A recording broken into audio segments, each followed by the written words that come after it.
วัสดีค่ะยายจากโคเชนะคะสำหรับคลิปนี้นะคะยายจ๋าจะมาสอนถักกระเป๋าสะพายนะคะขนาดใบเล็กๆค่ะแต่ก็สามารถใส่ของพกออกไปข้างนอกบ้านได้นะคะไม่ว่าจะเป็นโทรศัพท์มือถือหรือจะใส่กระเป๋าตังค์ใบเล็กอีกทีหนึ่งนะคะเครื่องสำอางเล็กๆน้อยๆนะคะ แล้วก็รูปแบบนะคะยายจ๋าจะทำเป็นสายที่สำหรับปรับได้นะคะให้เป็นสายสั้นสายยาวได้ค่ะวิธีการถักนะคะไม่ยากค่ะใช้แพทเทิร์นพื้นฐานเลยค่ะลายดับเบิลโครเชต์นะคะมาดูวัสดุที่เลือกใช้ค่ะวันนี้ใช้เป็นไหมพรมเส้นขนาด8พายนะคะ8พายก็คือจะมีเส้นเล็กๆนะคะจำนวนทั้งหมด8เส้นนะคะตีเกลียวให้เป็นเส้นใหญ่ค่ะใช้2สีนะคะตัดกัน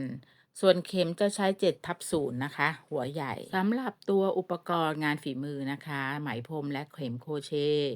ยายจ๋าจะแปะลิงก์ไว้ให้นะคะแนะนำไว้ให้แล้วที่หน้าคลิปวิดีโอนะคะเพื่อนๆสามารถคลิกเข้าไปเลือกดูก่อนได้เลยค่ะ เมื่อพร้อมแล้วนะคะอุปกรณ์มาเริ่มต้นกันค่ะ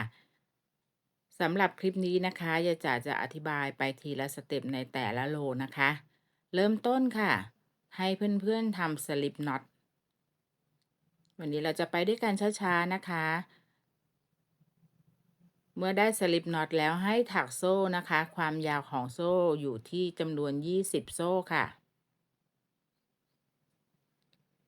เมื่อได้20โซ่แล้วนะคะแถวที่1ค่ะ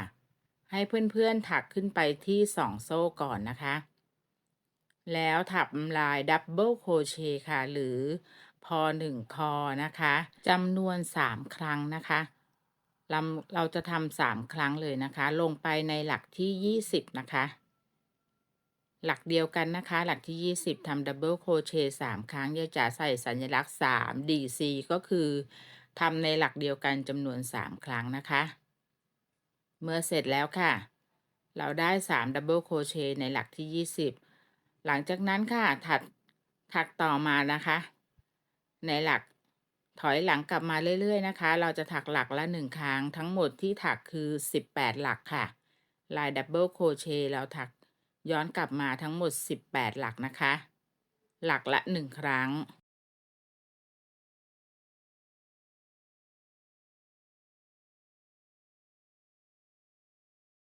เมื่อครบ18นะคะ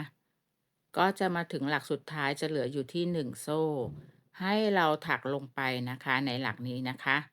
ทั้งหมดจำนวน6ครั้งค่ะดับเบิลโครเชต์ลงไปในหลักสุดท้ายตรงนี้นะคะจำนวน6ครั้งยายจ๋าใส่ให้นะคะ6 DC ก็คือหลักเดียวกันจำนวน6ครั้งค่ะ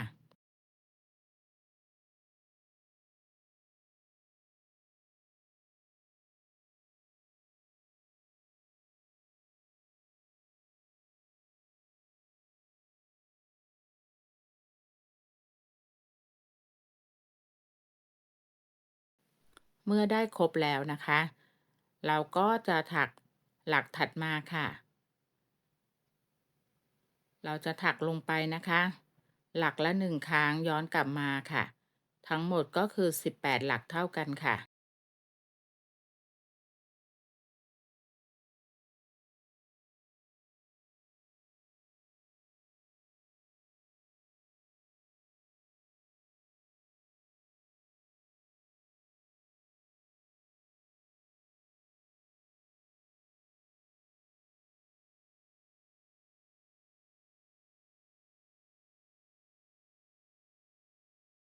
เมื่อครบ18หลักนะคะมาถึงตรงนี้ที่เราถักไว้แล้วเริ่มต้นที่3ครั้งเราถักเพิ่มนะคะลงไปในหลักนี้นะคะอีกจำนวน3ครั้งค่ะเพื่อให้ครบ6ครั้งเท่ากันนะคะในหลักมุม เมื่อเสร็จแล้วค่ะ3ครั้งนะคะเราก็จะจบด้วย slip stitch นะคะสัญลักษณ์คือ SL จุด ST จุดนะคะคือ slip stitch หรือเลื่อนห่วงจบแถวค่ะกับหลักที่1ลักษณะงานที่ได้นะคะแถวแรกนะคะ เรามาต่อกันค่ะแถวที่2นะคะในทุกๆแถวเราจะเริ่มต้นด้วย2โซ่โดยที่ไม่ได้นับเป็นหลักนะคะแถวที่2ให้ขึ้นต้นที่2โซ่ค่ะ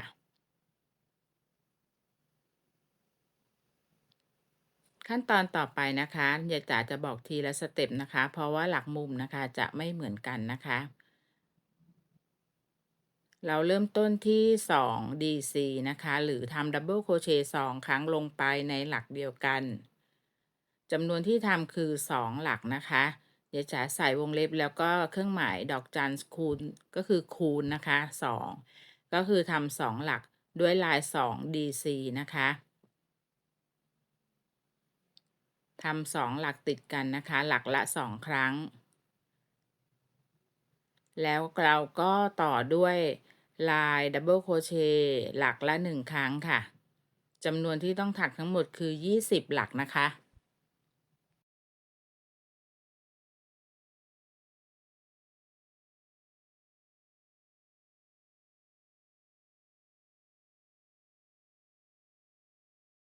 เมื่อได้20หลักแล้วนะคะ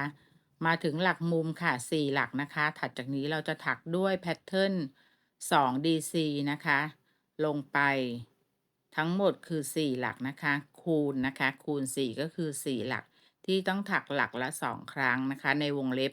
ใส่สัญลักษณ์ในวงเล็บ2 DC ก็คือทำที่หลักเดียวกัน2ครั้งค่ะทั้งหมดคือ4หลักนะคะตรงหลักมุม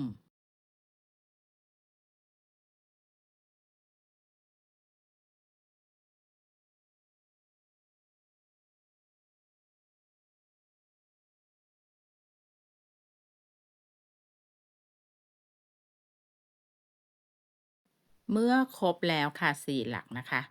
ต่อไปค่ะเราก็ถักหลักละ1ครั้งนะคะลงไปค่ะในทุกๆหลักจำนวนที่ต้องถักทั้งหมดคือ20หลักค่ะ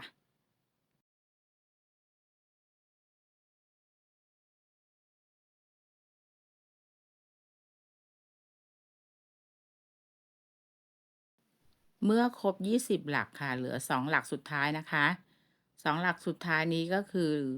ถักลงไปค่ะ2 DC นะคะจำนวน2หลักที่เหลือนะคะถักลงไปหลักละ2ครั้งค่ะ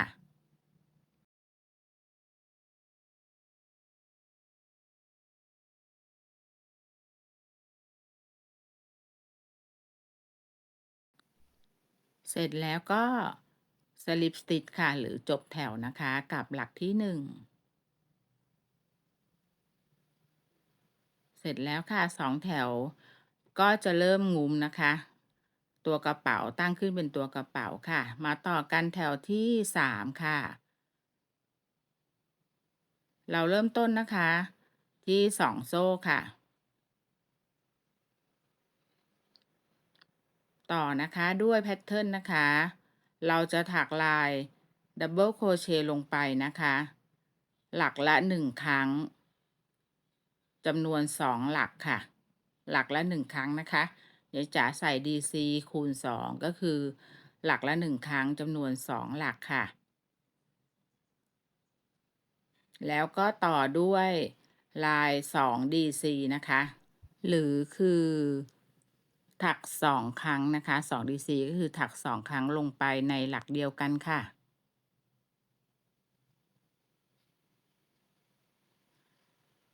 แล้วก็ต่อนะคะถักหลักละ1ครั้งค่ะ เราจะถักหลักละ1ครั้งไปทั้งหมดจำนวน22หลักค่ะ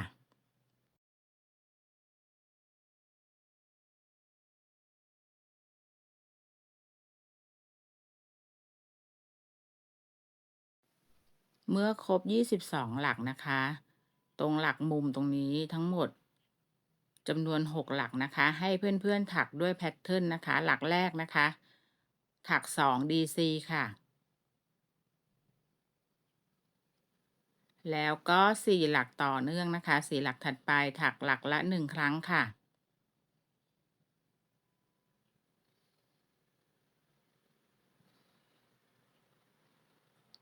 ถ้าแพทเทิร์นที่ยายจ๋าใส่นะคะในวงเล็บก็คือถักที่หลักเดียวกันนะคะวงเล็บไว้2 DC ก็คือถักดับเบิลโครเชต์2ครั้งลงไปในหลักเดียวกันนะคะ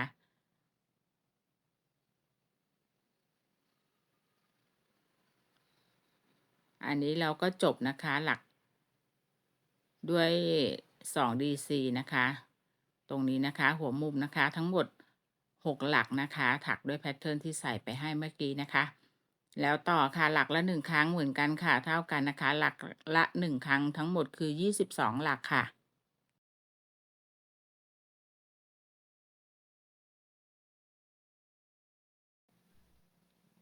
เราถัก22ครั้งก็จะเหลือ3หลักสุดท้ายนะคะแพทเทิร์นที่จะถักคือหลักที่1นะคะถัก 2DC ค่ะ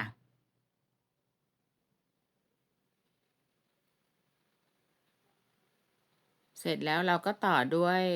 หลักละ1ครั้งไป2หลักนะคะ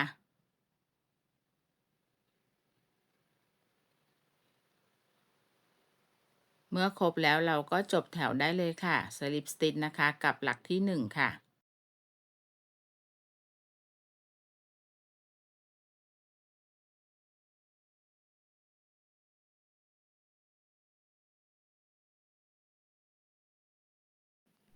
มาต่อกันแถวที่4นะคะ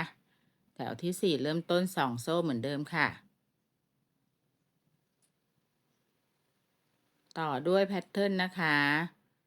ดับเบิลโครเชต์ลงไปหลักละ1ครั้งนะคะ2หลักส่วนหลักที่3ค่ะหลักที่3นะคะเราจะทำลงไป2ครั้งค่ะในหลักเดียวกันนะคะ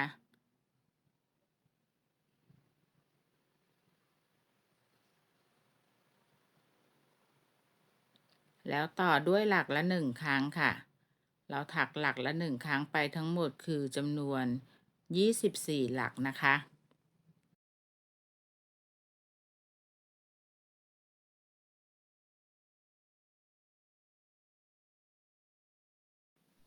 เมื่อครบค่ะ24หลักเรามาต่อกันหลักมุมนะคะ6หลักนะคะ4มุมหลักมุมเราใช้ทั้งหมด6หลักที่จะให้เป็นหลักมุมนะคะแพทเทิร์นคือ2DC นะคะในหลักที่1ก็คือถัก2ครั้งลงไปในหลักเดียวกัน เสร็จแล้วก็ต่อด้วยหลักละ1ครั้งทั้งหมดคือ4หลักนะคะเมื่อครบ4หลักแล้วเราจบด้วย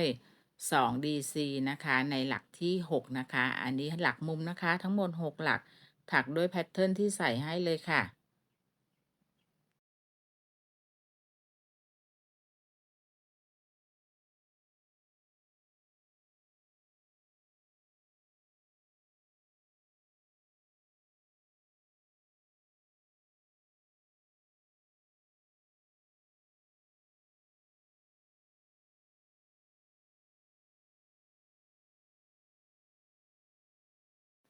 เมื่อเสร็จหลักมุมแล้วนะคะก็ต่อด้วยหลักละ1ครั้งทั้งหมดคือ24หลักค่ะ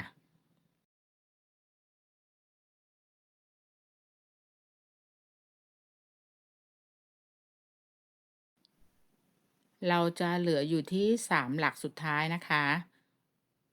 แพทเทิร์นที่ถักคือหลักที่1ถัก 2DC ค่ะแล้วเหลืออีก2หลักก็คือถักหลักละ1ครั้งจำนวน2หลักที่เหลือนะคะแล้วก็จบแถวด้วยการถัก Slip Stitch ค่ะ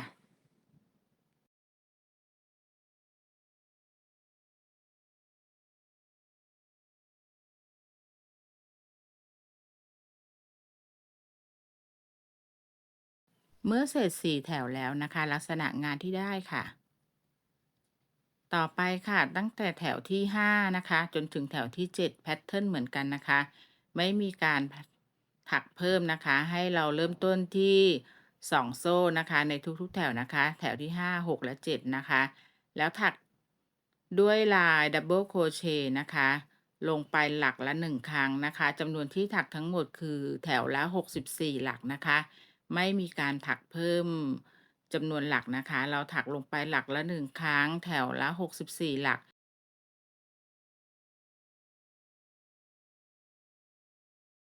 ให้เพื่อนๆถักต่อจนถึงแถวที่7ได้เลยนะคะ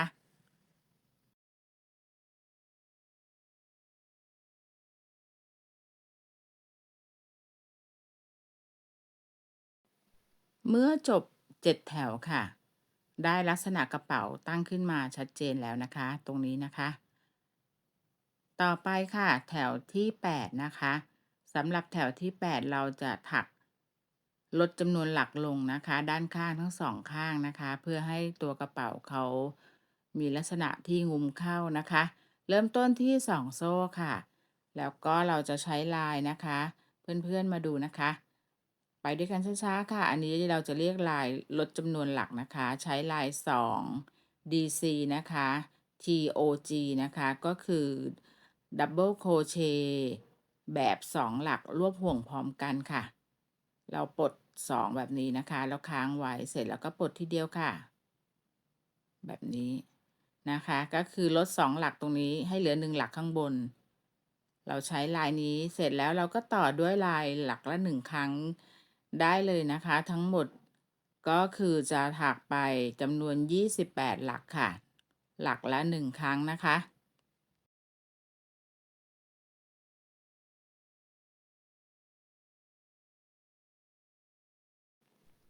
เมื่อมาถึงอีกมุมหนึ่งนะคะ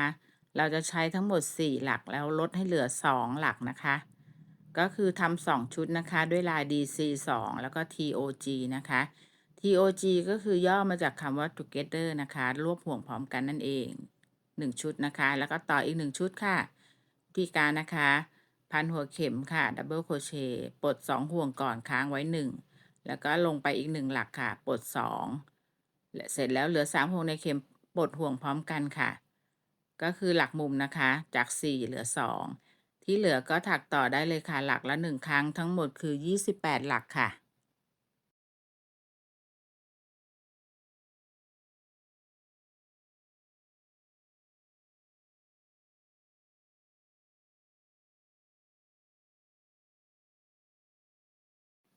มาถึง2หลักสุดท้ายนะคะเราก็จะทำลงไปอีก1ชุดค่ะด้วยลาย DC2 TOG นะคะจะเหลือ2หลักสุดท้ายค่ะเพราะเราเริ่มต้นไป1ชุดเราก็จบด้วยอีก1ชุดนะคะแล้วก็ Slip Stitch จบแถวได้เลยค่ะ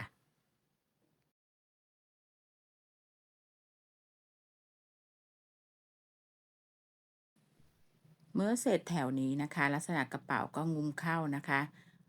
เราก็จะต่อด้วยแถวที่ไม่มีการลดหลักแล้วนะคะให้เพื่อนๆถักต่อได้เลยนะคะตั้งแต่แถวที่9นะคะถึงแถวที่12ค่ะด้วยแพทเทิร์นเดียวกันนะคะเริ่มต้นที่2โซ่แล้วถักลงไปหลักละ1ครั้งนะคะจำนวนหลักในแต่ละแถวคือ60หลักนะคะ เราก็ถักไป60หลักแล้วก็จบแถว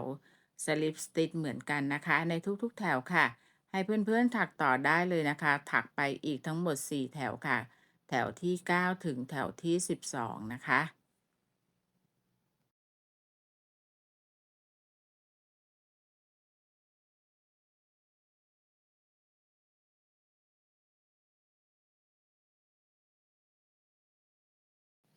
เมื่อเราครบ12แถวแล้วนะคะต่อไปเราจะมาถักแถวที่13นะคะตรงนี้นะคะ ยายจ๋าใส่มาร์กเกอร์ไว้เพื่อนๆไม่ต้องสนใจนะคะเดี๋ยวยายจ๋าจะนับหลักให้ค่ะเราเป็นมาร์กเกอร์สำหรับทำช่องว่างนะคะเพื่อใส่สายกระเป๋าแค่นั้นเองค่ะมาวัดดูก่อนนะคะตรงนี้12แถวค่ะความสูง14เซนส่วนความกว้างนะคะส่วนที่กว้างนะคะก่อนที่จะลดนะคะจะมีขนาดที่ประมาณ19เซนค่ะแล้วเมื่อเราลดไปนะคะเหลือ18เซนค่ะ ให้ดูกระเป๋ามีทรงนิดนึงนะคะแล้วก็มาต่อกันแถวสุดท้ายนะคะแถวที่13ค่ะให้เพื่อนๆเริ่มต้นที่2โซ่2โซ่แล้วนับข้ามนะคะ2หลักมาร์กเกอร์ตรงนี้ไม่ต้องสนใจนะคะยายจะนับไว้ให้สำหรับไว้นั่นเองนะคะแล้วก็ถักลายซิงเกิลโคเชค่ะ ตรงนี้นะคะไว้สำหรับใส่สายกระเป๋าค่ะ2โซ่แล้วถักซิงเกิลโครเชต์จำนวนที่ถักทั้งหมดคือ29หลักนะคะ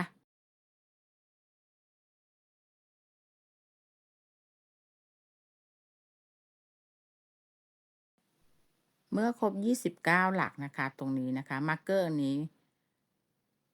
ไม่ต้องสนใจนะคะครบ29แล้วนะคะก็ถัก2โซ่ค่ะแล้วก็นับข้ามนะคะ2หลักไปถักซิงเกิลโครเชต์ลงไปในหลักที่3นะคะตรงนี้นับ1นะคะเรานับ1เลยนะคะถักทั้งหมดคือ27หลักค่ะซิงเกิลโครเชต์นะคะ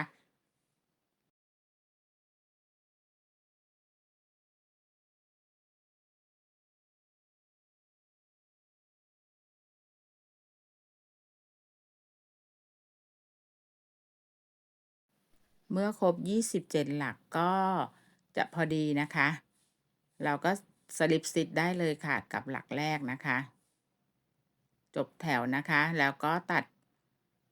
ปลายไหมได้เลยค่ะ แล้วเก็บปลายไหมให้เรียบร้อยนะคะ สำหรับแพทเทิร์นกระเป๋าใบนี้นะคะ ถ้าเพื่อนๆปรับเปลี่ยนตัวชนิดของไหมพรมนะคะ ขนาดไหมพรมแล้วต้องการให้เท่ากับของยายจ๋านะคะ ถ้าเพื่อนๆสมมุติเพื่อนๆจะใช้เป็นไหมพรม4พายนะคะ ก็ต้องใช้2เส้นควบนะคะ เพื่อให้มีขนาดเท่ากันนะคะ เท่ากับ8พาย แต่ถ้าใช้ไม่เหมือนกันขนาดก็จะแตกต่างกันไปนะคะ แต่ยังคงแพทเทิร์นเดิมได้เลยค่ะ ต่อไปเรามาถักในส่วนของตัวฝากระเป๋านะคะเดี๋ยวจะเลือกใช้เป็นไหมพรมสีตัดกันเลยนะคะเป็นสีเหลืองนะคะลักษณะการถักจะเป็นแผ่นวงกลมค่ะเริ่มต้นที่เมจิกลิงนะคะใช้ไหมพรมขนาดเส้นเหมือนกันนะคะ8พายค่ะแล้วก็เข็ม7/0นะคะเริ่มแถวที่1ให้ถักที่2โซ่โดยไม่นับเป็นหลักนะคะแล้วถักลายดับเบิลโครเชต์ลงไปในเมจิกลิงนะคะ ทั้งหมดที่ถักคือ14ครั้งค่ะ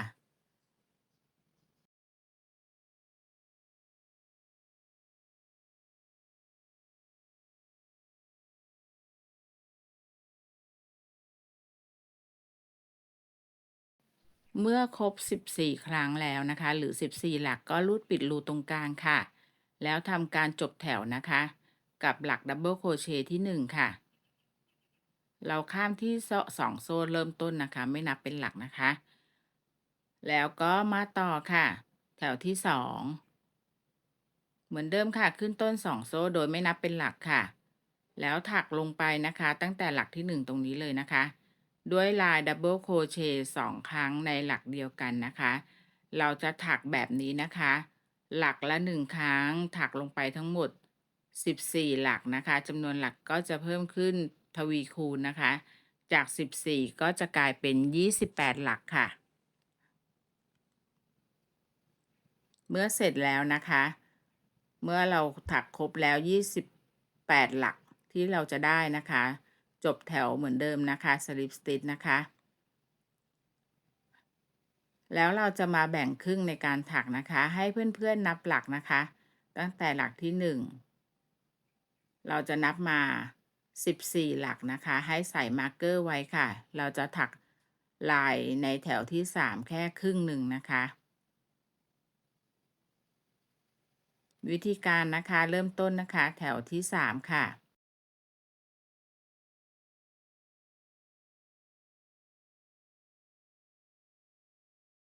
เราเริ่มต้นที่2โซ่เสร็จแล้วนะคะเราจะทำลาย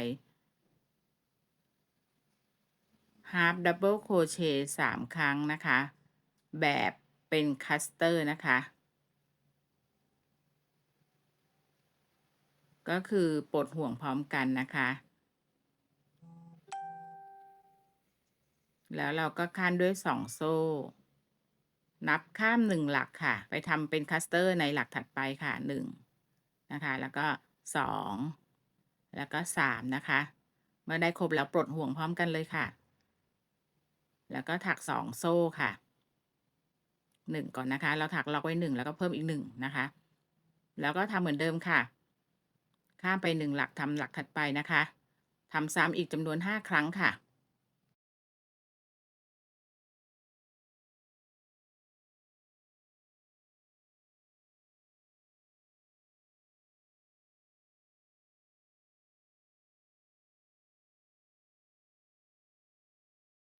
เราทำทั้งหมดนะคะ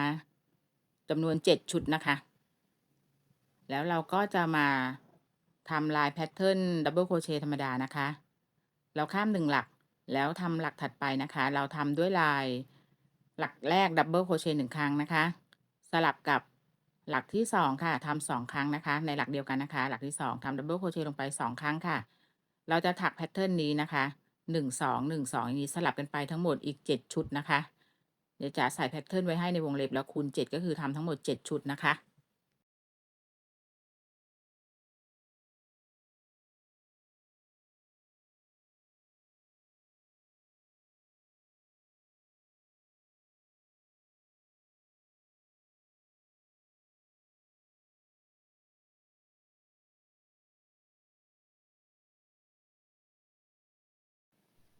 เมื่อครบแล้วก็สลิปสติชกับหลักที่1ได้เลยค่ะ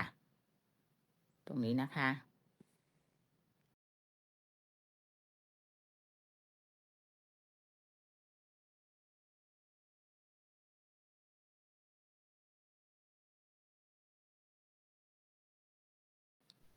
มาต่อกันแถวที่4ค่ะแพทเทิร์นนะคะขึ้นต้น2โซ่ค่ะ เสร็จแล้วนะคะดับเบิลโครเชต์ลงไปนะคะหลักละ1ครั้ง2หลักติดกันนะคะแพทเทิร์นนะคะหลักที่2ค่ะ1ครั้งเสร็จแล้วตรงนี้จะลงในช่องว่างพอดีนะคะ2โซ่ตรงนี้นะคะเราก็จะถักดับเบิลโครเชต์ลงไป2ครั้งค่ะในช่องนี้นะคะถักลงไป2ครั้งค่ะ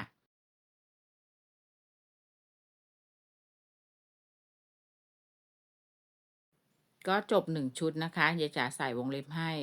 อันนี้นับเป็น1ชุดนะคะได้4หลักแล้วก็ถักแพทเทิร์นนี้นะคะเหมือนกันเลยนะคะ2ดับเบิลโครเชต์หลักละ1ครั้ง2หลักนะคะเพื่อนๆต้องดูให้ครบนะคะตรงนี้เขาจะซ่อนไว้นิดนึงนะคะหลักที่1ตรงนี้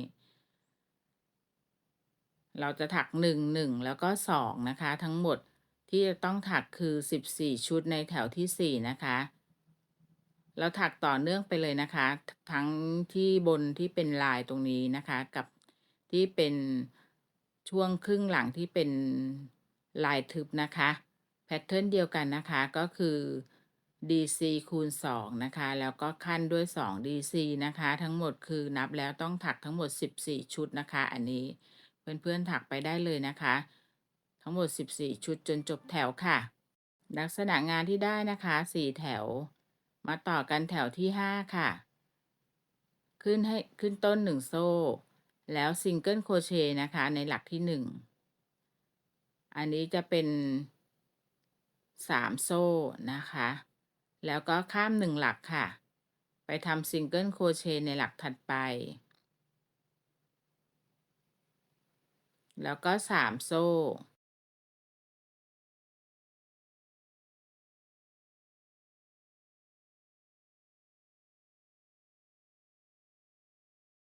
เราถักแพทเทิร์นแบบนี้นะคะ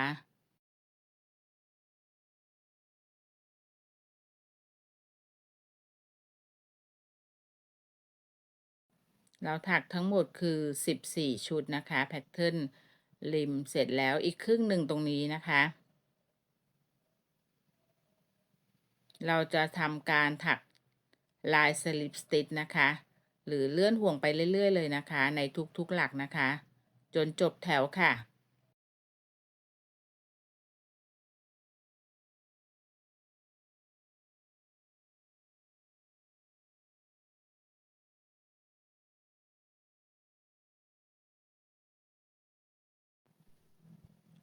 เมื่อเราจบแถวนะคะสลิปสติชมาจนจบแถวก็ให้เพื่อนตัดปลายไหมได้เลยค่ะขั้นตอนสุดท้ายแล้วนะคะแล้วก็ตัดปลายไหมแล้วก็เก็บปลายไหมเข้าไปด้านในชิ้นงานให้เรียบร้อยค่ะเราก็เสร็จในส่วนของตัวฝากระเป๋าแล้วนะคะตรงนี้ได้ลายลักษณะออกมานะคะทั้งหมดที่ถักคือ4แถว4แถวครึ่งนะคะแถวที่5ก็คือเป็นแถวริมนะคะต่อไปนะคะเราก็มาดูนะคะเพื่อนๆเราจะนำตัวชิ้นส่วนของฝากระเป๋ามาประกบตัวกระเป๋านะคะ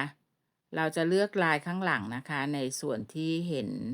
ตรงรอยต่อของตัวกระเป๋าไว้เป็นด้านหลังนะคะแบบนี้นะคะเพื่อนๆก็ วางให้อยู่ในให้ได้กึ่งกลางนะคะแล้วเราจะสอยติดนะคะในส่วนนี้เข้ากับตัวกระเป๋าค่ะครึ่งหนึ่งด้านหน้าจะออกมาเป็นแบบนี้นะคะยายจ๋าไม่ได้ทำแผ่นเต็มเท่ากับตัวกระเป๋านะคะจะมีเว้นช่องว่างไว้นะคะเพราะเดี๋ยวเราจะต้องใส่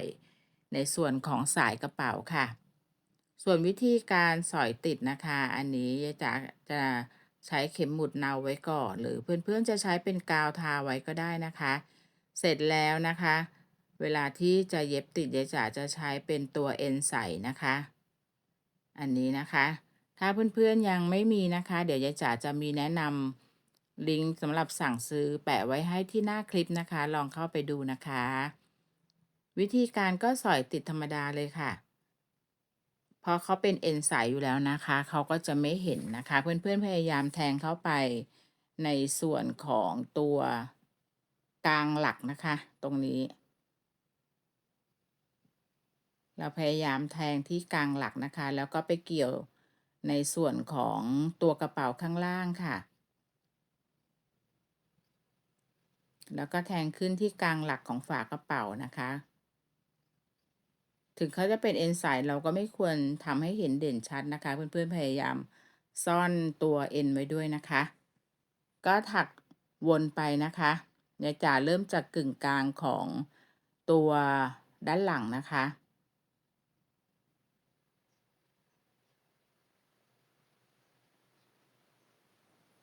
หรือถ้าเพื่อนๆไม่มีตัวเอ็นใส่นะคะจะใช้เป็นด้ายเย็บผ้าธรรมดาก็ได้นะคะแต่วิธีการเย็บก็คือพยายามอย่าให้เห็นเส้นด้ายเท่านั้นเองค่ะเราก็จะสอยติดนะคะมาข้างในแบบนี้วนมานะคะแล้วก็อ้อมมาด้านหลังอีกครึ่งหนึ่งนะคะเพื่อนๆทำต่อได้เลยนะคะไม่น่าจะยากจนเกินไปนะมาดูตอนที่เราเสร็จแล้วเดี๋ยวเราก็จะมาติดตัวนี้นะคะเป็นกระดุมแม่เหล็กค่ะลักษณะแม่เหล็กแบบสอยติด4ขานะคะเดี๋ยวยายจ๋ามีแนะนำลิงก์ไว้ให้เหมือนกันนะคะสำหรับกระดุมแม่เหล็กลักษณะสอยนะคะเมื่อเสร็จเรียบร้อยแล้วนะคะทำการประกบแล้วได้ลักษณะแบบนี้นะคะขั้นตอนต่อไปนะคะ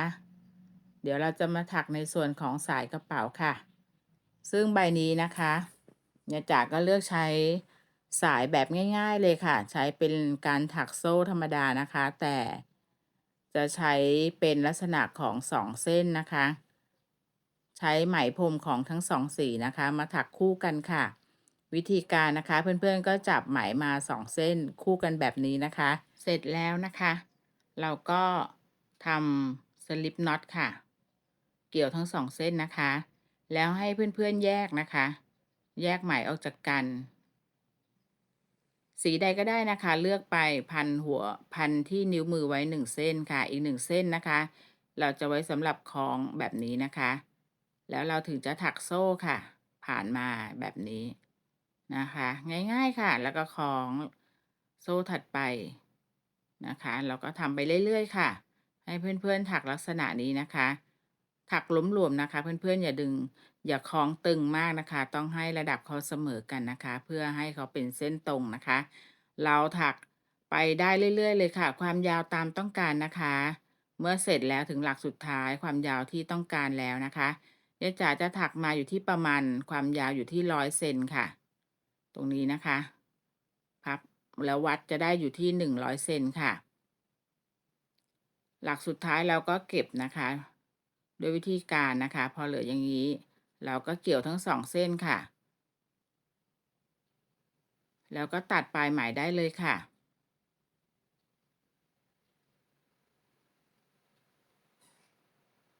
หรือเพื่อนๆจะ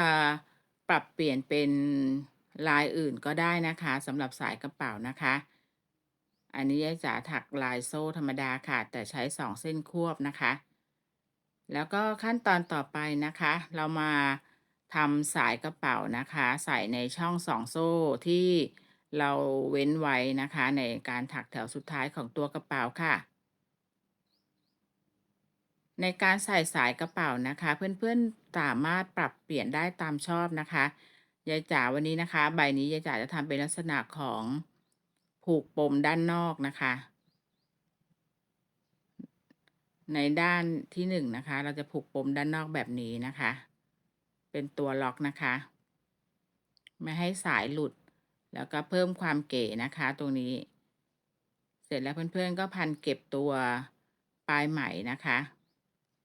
เราพันเก็บตัวปลายไหมเข้าไปในตรงปุ่มตรงนี้ให้เรียบร้อยค่ะ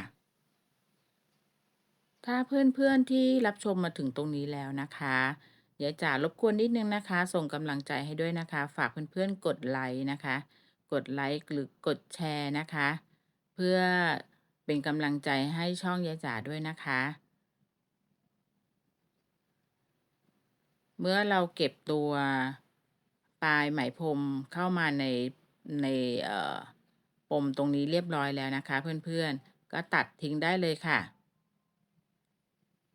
เสร็จแล้วนะคะ1ข้างค่ะ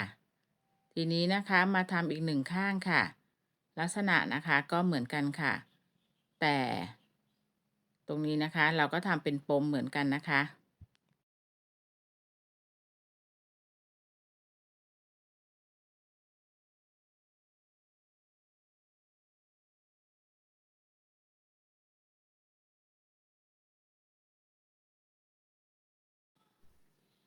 สำหรับตัวอุปกรณ์ในการถักกระเป๋านะคะไม่ว่าจะเป็นไหมพรมหรือตัวเข็มหรืออุปกรณ์เสริมอื่นๆนะคะโดยปกติยายจ๋าจะมีแนะนำลิงก์ไว้ให้นะคะ เพื่อนๆสามารถกดเข้าไปดูได้เลยนะคะเวลาที่เปิดคลิปมาแล้วเขาจะโชว์คำว่าดูผลิตภัณฑ์ที่หน้าคลิปนะคะเพื่อนๆสามารถกดเข้าไปดูก่อนได้เลยนะคะถ้าชื่นชอบนะคะลิงก์ที่จะแนะนำก็สามารถกดสั่งซื้อได้เลยนะคะผ่านลิงก์นั้นนะคะเขาก็จะวิ่งไปที่ตัวแอปที่ยายจ๋าแนะนำไว้นะคะตามนั้นแต่ถ้าเราไม่ได้ชื่นชอบนะคะหรือยังไม่พอใจเราก็ยังไม่ต้องสั่งซื้อแค่นั้นเองค่ะ เมื่อเราทำปมนะคะอีกข้างหนึ่งเหมือนกันนะคะลักษณะการเก็บปลายไหมนะคะเราก็พันนิดนึงแล้วก็ซ่อนปลายไหมเข้าไปในปมที่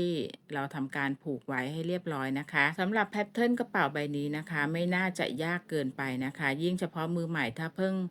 เข้ามาหัดถักนะคะยายจ๋าแนะนำใบนี้ค่ะสามารถถักตามได้นะคะเมื่อเราได้2ข้างแบบนี้แล้วนะคะทีนี้ค่ะวิธีการที่เราจะทำปรับเส้นสายกระเป๋าให้สั้นนะคะเพื่อนๆเราจะใช้วิธีการแบบนี้นะคะอันนี้ถ้าไม่ปรับก็ไม่ต้องแล้วนะคะไม่ต้องทำขั้นตอนนี้นะคะอันนี้ยายจ๋าจะทำเป็นทางเลือกให้ค่ะถ้าต้องการปรับเพื่อนๆก็ดึงให้ตรงนี้แล้วก็มาผูกเป็นปมนะคะไว้กับเส้นหลักลักษณะการผูกปมก็คือเราต้องสามารถดึงเส้นหลักได้นะคะเราผูก เราก็จะได้กระเป๋าเก๋ๆไว้อีก1ใบค่ะ อันนี้ใบขนาดกระทัดรัดนะคะกำลังดีค่ะ Minimal Style ค่ะ เพื่อนๆสามารถปรับใช้ได้นะคะไหมพรมชนิดอื่นนะคะ ถ้าใช้8พายสีตรงนี้นะคะกลุ่ม100 กรัมจะเหลือนิดนึงส่วนสีเหลืองใช้ไปนิดเดียวค่ะยายจ๋าหวังว่าเพื่อนๆคงจะถูกใจกันนะคะฝากไว้อีก1คลิปนะคะอย่าลืมนะคะฝากกดไลค์กดแชร์ส่งกำลังใจมาให้ด้วยนะคะแล้วก็ไว้พบกันคลิปต่อไปค่ะ